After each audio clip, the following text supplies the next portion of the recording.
बहू झूठ नहीं बोलती। सुधा और राकेश के 3 बेटे थे। शादी के बाद तीनों माँ बाप से दूर रहते और सिर्फ त्योहारों में आते। माँ जी, पिताजी, अगली बार आप लोग हमारे घर आइएगा।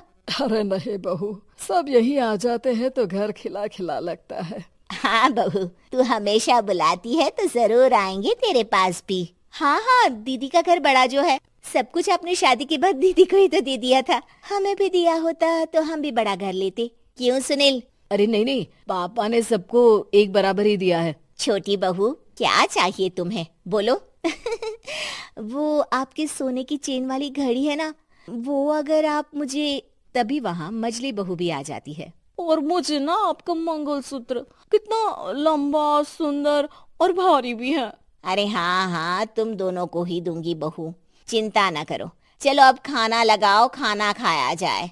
सभी मिलकर खाना खाते हैं कि पड़ोसन आ जाती है।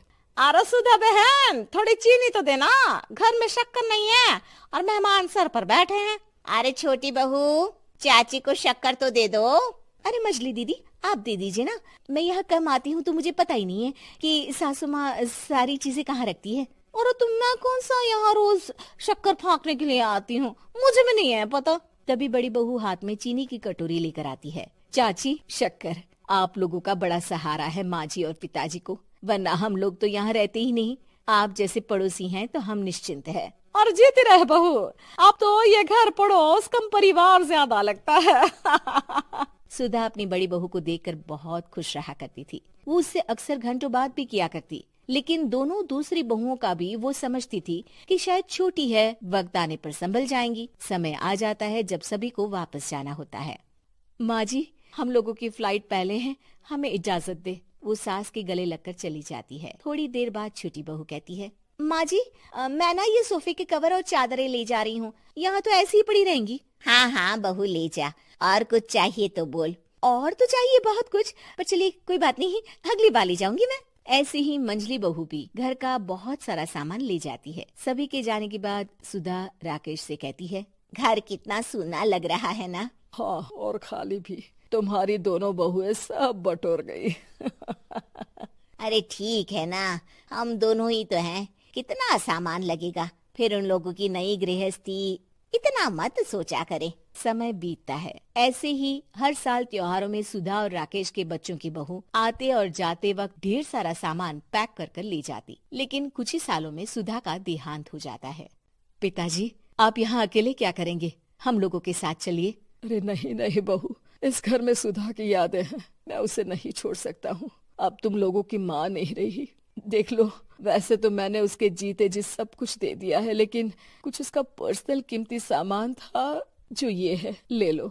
सामान में होती है एक घड़ी और एक मंगलसूत्र। माँ जी ने कहा था कि वो ये घड़ी मुझे देंगी। हाँ हाँ, पिताजी, माँ ने सबके सामने ये घड़ी सरिता को देने के लिए कहा था। उठा लो सरिता माँ की घड़ी। अब क्या था, छोटी बहू फट से घड़ी उठा लेती है। और पिताजी, ये मंगलसूत्र तो माँ ने मुझे ही देने को कहा था, याद है ना? वो सभी की ओर इशारा करती है। तू भी ले ले ये हार बेटा, कोई बात नहीं।